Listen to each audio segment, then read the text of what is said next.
Assalamualaikum warahmatullahi wabarakatuh. Kami di sini akan menjelaskan materi tentang tumbuhan paku. Perkenalkan, nama saya Siti Fitriani. Nama saya Siti Salonu Salvana. Nama saya Rubiandini Paujiah. Nama saya Trian Suri Mulyani. Selamat menyaksikan. Tumbuhan paku merupakan salah satu tumbuhan tertua yang masih dapat dijumpai di daratan. Tumbuhan berkormos adalah tumbuhan yang memiliki batang, akar, dan daun yang sebenarnya. Artinya, batang, akar, dan daunnya sudah memiliki pembuluh sirem dan phloem. Ciri-ciri tumbuhan paku sebagai berikut. 1. Sudah mempunyai akar, batang, dan daun yang jelas. 2. Pada batang sudah terdapat jaringan pengangkut dengan sistem konsentris. 3. Terjadi metagenesis. 4. Generasi sporofit mempunyai akar sejati, berumur panjang, dan merupakan keturunan generatif. 5. Generasi gametofitnya adalah protalium, tidak mempunyai akar sejati, serta mempunyai antheridium dan archegonium. 6. Embrionya berkutub 1, 7. Ujung daun paku yang muda, umumnya menggulung. 8. Akar paku berupa akar serabut, terdapat kaliptra tipe pembuluh angkut konsentrik. 9. Batang umumnya berupa akar tongkat, kecuali pada paku, tiang, dan sejenisnya. 10. Daun paku dapat dibedakan menjadi mikrofil dan makrofil, tetapi dapat juga dibedakan menjadi sporofil dan trofofil. 2.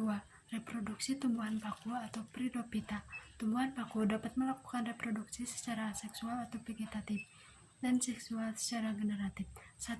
Reproduksi aseksual dilakukan dengan pembentukan spora di dalam sporangium dan menggunakan rizom. Rizom akan membentuk tunas-tunas tumbuhan paku yang berkoloni. 2. Seksual dilakukan dengan reproduksi seksual dilakukan dengan pembentukan spermatozoid di dalam arteridium dan ovum di dalam archegonium. Fertilisasi antara spermatozoid dan ovum akan menghasilkan zigot yang akan tumbuh menjadi sporotip atau tumbuhan paku. Tumbuhan paku mengalami metagenesis antara generasi gametotip dan generasi sporotip. Secara umum, tahapan metagenesis pada tumbuhan paku adalah sebagai berikut. 1. Spora paku haploid atau N yang jatuh di tempat lembab akan berkecambah dan berkembang menjadi protalium atau gametotip yang juga haploid atau N. 2. Protalium akan membentuk antheridium atau N, archegonium atau N. Di dalam antheridium dibentuk spermatozoid atau N, sedangkan di dalam archegonium dibentuk ovum atau N. 3. Jika terjadi fertilisasi antara spermatozoid dan ovum akan terbentuk zigot yang diploid atau 2N. 4. Zigot akan tumbuh menjadi sporotip atau tumbuhan paku yang diploid atau 2N.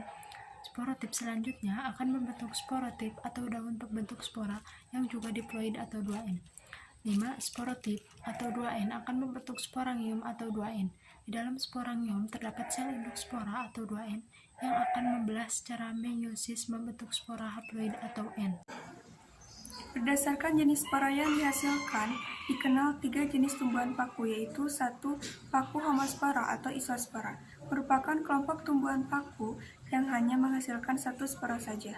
2. Paku heterospora, merupakan kelompok tumbuhan paku yang menghasilkan 2 jenis spora. 3. Paku peralihan, merupakan kelompok tumbuhan paku yang menghasilkan spora yang bentuk dan ukurannya sama tetapi memiliki fungsi yang berbeda.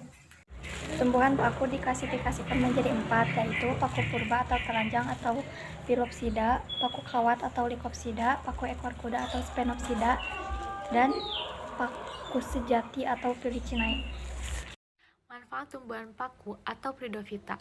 Manfaat tumbuhan paku antara lain: 1. Untuk tanaman hias, misalnya Platycerium bicoracum atau paku tanduk rusa, Asplenium nidus atau paku sarang burung, Adiatum cuneatum atau suflir, Selaginella wildonowi atau paku runner. 2. Untuk bahan obat-obatan, misalnya Aspidium felixmas dan Lycopodium calvatum atau paku kawat. 3. Untuk sayuran yang dapat dimakan, misalnya Marsilea crenata atau paku semanggi. 4. Sebagai pupuk hijau, misalnya Azolla pinnata dan Anabaena azolae. 5. Sebagai pelindung tanaman pertanian, misalnya Glessenia linearis. Sekian dari kami. Wassalamualaikum warahmatullahi wabarakatuh.